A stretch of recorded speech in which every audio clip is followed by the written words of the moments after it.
आज से करीब 4 बिलियन साल पहले लाइफ की शुरुआत होती है धरती पर। बिलियंस ऑफ ईयर एवोल्यूशन के बाद प्लांट और एनिमल स्पीसीज उभर कर आते हैं इस धरती पर। ये सारे पेड़ पौधे, जीव जानवर जो आप आज के दिन देखते हो, ये सभी चीज आई एवोल्यूशन के कारण। और इनमें से एक प्रजाति थी होमो सेपियंस की, यानी कि इंसान की। अब सबसे बड़ा सवाल कि अगर इंसान बंदर से आए तो हमें आज के दिन पे भी बंदर क्यों देखने के लिए मिलते हैं? ये सारे बंदर, चिंपैंजीज और गोरिल्लाज ये इंसान में इवॉल्व क्यों नहीं हो गए? और कितनी सच्चाई है इस एवोल्यूशन की थ्योरी में? यह थ्योरी है या फिर फैक्ट भी है? कैसे ये अलग अलग प्रकार के जीव इवॉल्व कर पाए? अब आइए समझते हैं साथियों द थ्योरी ऑफ एवोल्यूशन की सच्चाई को आज के इस वीडियो में।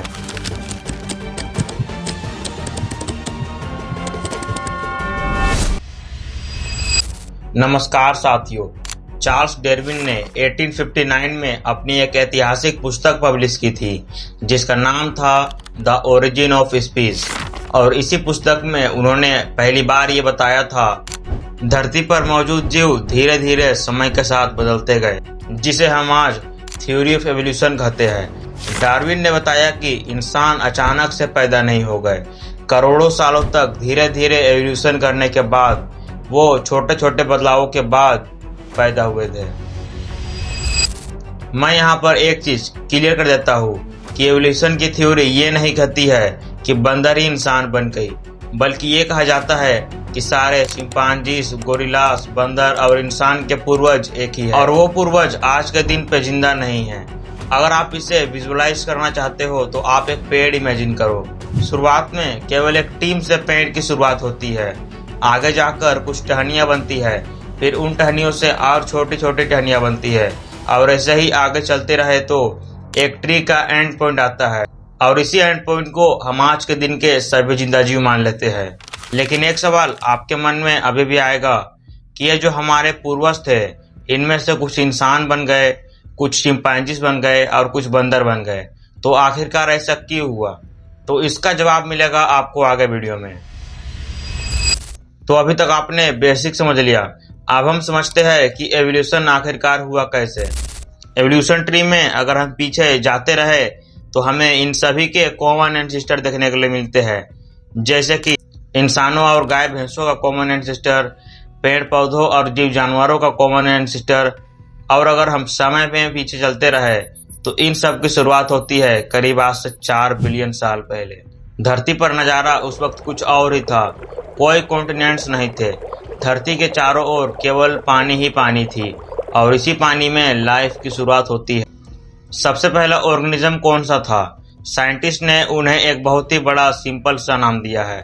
साइंटिस्ट ने उन्हें बुलाया है first universal common ancestor, short form में होगा फूका।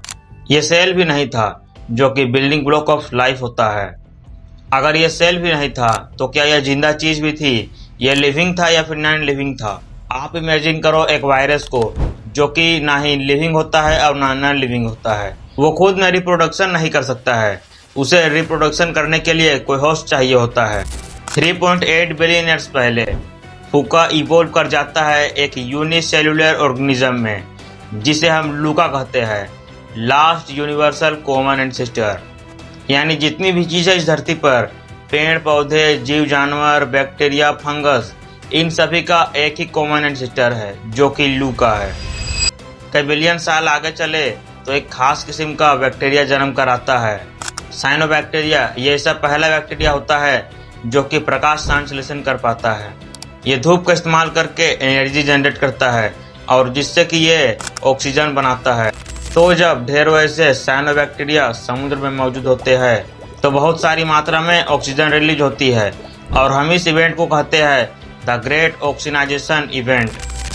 और इसी के बाद से धरती में ऑक्सीजन की मात्रा बहुत तेजी से बढ़ने लगी। और अगर हम बात करें तो आज से करीब 390 मिलियन साल पहले पहला जीव समुद्र से निकलकर धरती पर कदम रखा था, और इसी के बाद से ही धरती में एवोल्यूशन स्टार्ट होता है। और करीब 250 मिलियन साल पहले पहला डायनासोर इस धरती पर जन्मता है, और इसके बाद वाले टॉपिक पर एक फुल सेपरेट वीडियो बन सकता है। तो अगर आपको उसे देखना है तो आप नीचे कमेंट सेक्शन में जरूर बताइएगा।